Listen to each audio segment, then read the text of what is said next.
I'm Peter Haddock and it's happening, folks. I'm here in the Gallagher Quarry in Maidstone in Kent. And Harry, we've got the huge wheel loader behind us, first in the UK. Tell me all about it. Yeah, so the 8110, you obviously saw it when we were together in China last. This is the second machine to enter Europe. We've had the first one working in a tunnelling operation in Norway. And now we want to bring this machine to the UK quarry, get some data here in some limestone application and get this machine moving. And that, folks, is a real testament to how electric big wheel loaders are actually being brought into the UK marketplace. First in the UK, but folks, it's really is been tried and tested already elsewhere. So Harry, we better go and see it working, haven't we? Yeah, let's do it. So we're down in the quarry now with the product manager, James. James, basically, this is the first time we've had this unit in the UK. What have we been doing today, putting it through its paces? Yes, so you're right, Peter. This is the first unit in the UK. We're here at Gallagher's Quarry in Kent. First time we're trying this in Ragstone, in a quarry environment. The machine you can see behind us, it's handling the blasted material, ready to load it into trucks for processing in the plant. So we talked to some of the operators and some of the key points that they've raised are sound. Obviously we can only hear it, the reversing sort of noise at the moment, but also the fact that they've got a lot of comfort in the cab. But that's important, isn't it? Yeah, exactly. Obviously getting away from the diesel engine, we're a lot quieter in cab, there's a lot less vibration there. And also for bystanders, other than the reverse alarm and then the noise of rock against the bucket, it's a lot quieter overall. So it's more productive for the operator because they're more comfortable.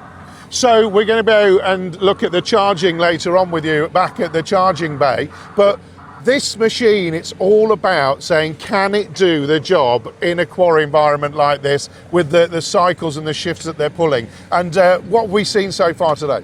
Yeah, that's right. An electric machine, it's got to do a full shift operation. Yep. Depending on the type of application and how hard it's been worked, we're seeing these run anywhere up to 8 hours from a single charge. And then at maximum speed, we can recharge this in just over an hour from a 600 kilowatt supply. And so we've got a really nice power bank up there, which we're going to read to and talk about. But the other thing about this is we've got novice operators from electric point of view, but they're really experienced coming from diesel. And so what has been the feedback when you've talked to that operator? Yeah, that's it. It is different going from a diesel machine to an electric machine, just as it is going from, say, a power shift transmission to a hydrostatic machine. So the big differences we see on electric is you've got complete separation of your hydraulics and your drive. So you don't need to keep pressing the throttle to give more drive as you're going into the pile. If we go the hydraulic priority, you've got full speed and power from the hydraulics straight away without having to back off any of the drive. So that does take a little bit of getting used to, but it is a totally different way of working, and that power is automatically there, isn't it? Yeah, it is. You've got even more power and torque than you have on the diesel machine, but you've got it more easily accessible. It's just a slightly different way of delivering that power.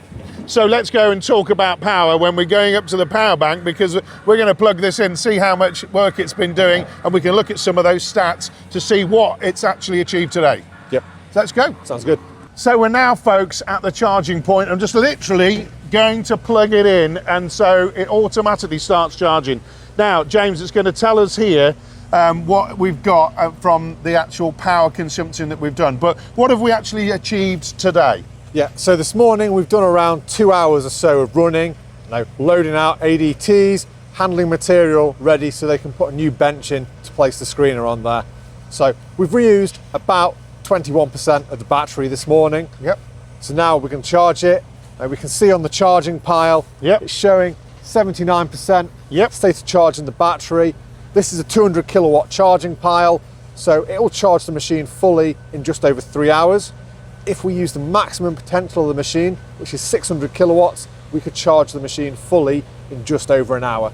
And so that's really good, because we're literally got this is just a matter of half a mile down the road from where the quarry is. Yep. So that's really functional for the team here when they're coming to get the canteen down there and everything, plug it in, top it up as well, isn't it? Exactly, yeah. They can park the machine here, it's a short walk to the canteen, the machine charges whilst you're eating your lunch, get back to work after lunch, and the machine can carry on for the rest of the shift.